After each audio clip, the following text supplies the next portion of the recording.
Now, Mr. Miliband, thank you for being with us. Good evening, Adam. Obviously, a political went very well. Yeah, a political sacrifice for you to miss the manifesto launch. Are you going to have anything constructive to compensate for it, do you think, in Washington? I think so. Obviously, the Prime Minister would have been the ideal person to be here, but given the election, it's impossible for him to attend this summit. But Britain does have a very important role to play. As one of the 5 permanent members of the Security Council, we have a very strong interest in making sure that the focus of this summit, namely the safety of nuclear material, when it's used for civilian nuclear power, is kept under lock and key, that those safety and security issues are of the highest order. There are 46 countries represented here. It's vital that alongside the commitments to disarmament that the international community has, alongside the commitments to prevent the proliferation of nuclear weapons, we have a very strong regime for the safety and security of nuclear material. That was done after the end of the Cold War. It now needs to be done as we expand civilian nuclear power. The conclusion does seem to be, though, when it comes to the question of Iran, that all the diplomacy, all the threats, all the saber rattling haven't worked. Iran continues with its nuclear program and will do unless you can find some measures that actually sting. I think it's too early to declare the policy a failure. It's vital that we retain the international goal of preventing Iran attaining nuclear weapons capacity. It can have its rights to civilian nuclear power, but it cannot break up the international non-proliferation regime and start a nuclear arms race in the Middle East. I'll be discussing over the next 24 hours here the need for new and tougher sanctions on Iran through the United Nations Security Council, because that's a vital way of exercising pressure within the Iranian system. Barack Obama, of course, has made a gesture in terms of cutting America's nuclear arsenal in concert with the Russians. At what point do our nuclear weapons become negotiable in this process? Well, we've always been committed to a serious multilateral disarmament process. By signing the Non-Proliferation Treaty in the 1970s, we committed to a world without nuclear weapons.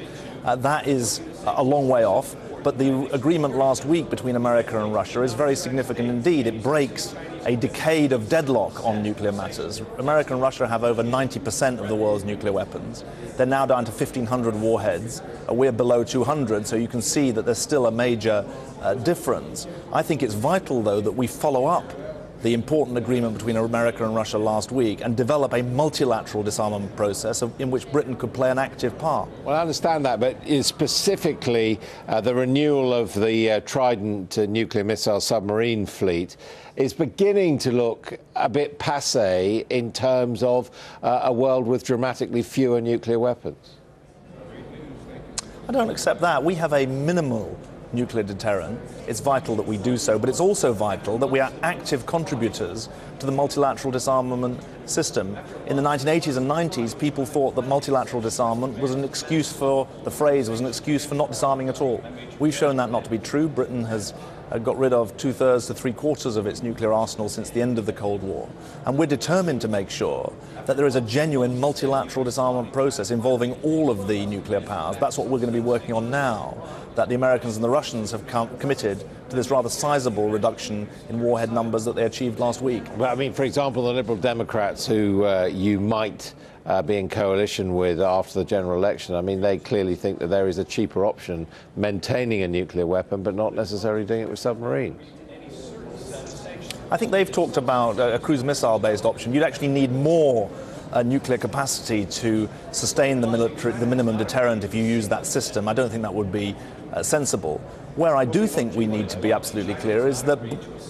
Sorry? It will be a lot cheaper. Well, not necessarily. It depends if it works, because value for money is important. But I don't think our national security can be decided simply by pounds and pence. We have international as well as domestic responsibilities.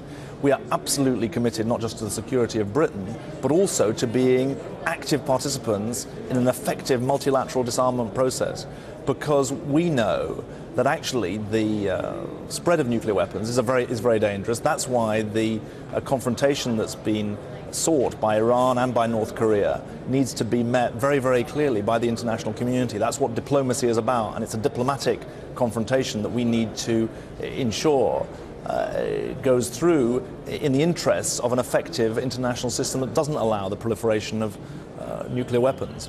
But when we look at the next 5 years, which we obviously do at general election time, there's quite a lot of analysis out there which says basically Britain has overstretched itself in Afghanistan, in Iraq, that there have been problems, acknowledged problems, even however well-intentioned, in terms of supplying and equipping the troops and having the right numbers there, and that really one of the things that we're not talking about in this election campaign, which we should be talking about, is the logic of the squeeze we face over the next 5 years is that Britain won't be the global player that it was, for example, during Tony Blair's premiership. Do you accept that?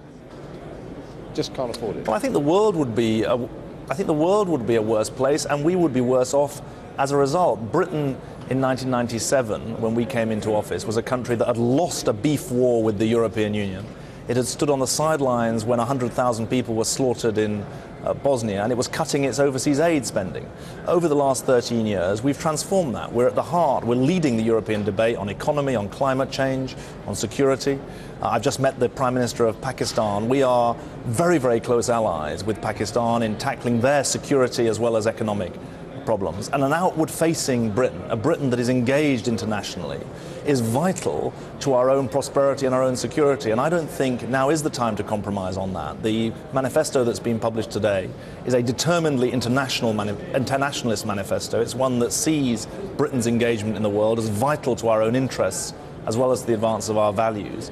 And I think that's the right basis on which to address not just the next 5 years, but the next 10 to 15. But with all due respect, all the logic of your position is that you are going to significantly cut defence spending after your defence review, as indeed are probably the Conservatives, and that will simply mean we don't have the blood or indeed the treasure to occupy the sort of activist role we have in world affairs over the last 10 years or so. Well, our armed forces have been funded very significantly, not just in terms of the base budget, but also in terms of the extra access to the reserve that they get for any operations like those in Afghanistan. That's an important part of our international commitment and our international contribution. I think that the brilliance and professionalism of our armed forces is something that's valued around the world. We don't pretend to have the largest armies, but we do insist that we have the best in terms of their ability to make a difference, and that's what they're doing in places like Afghanistan, and that's why they're so valued. I think it's very important that we build up our alliances in NATO and more broadly to make sure that we are contributing our forces as part of an international effort, because that's where more and more international defence work will go.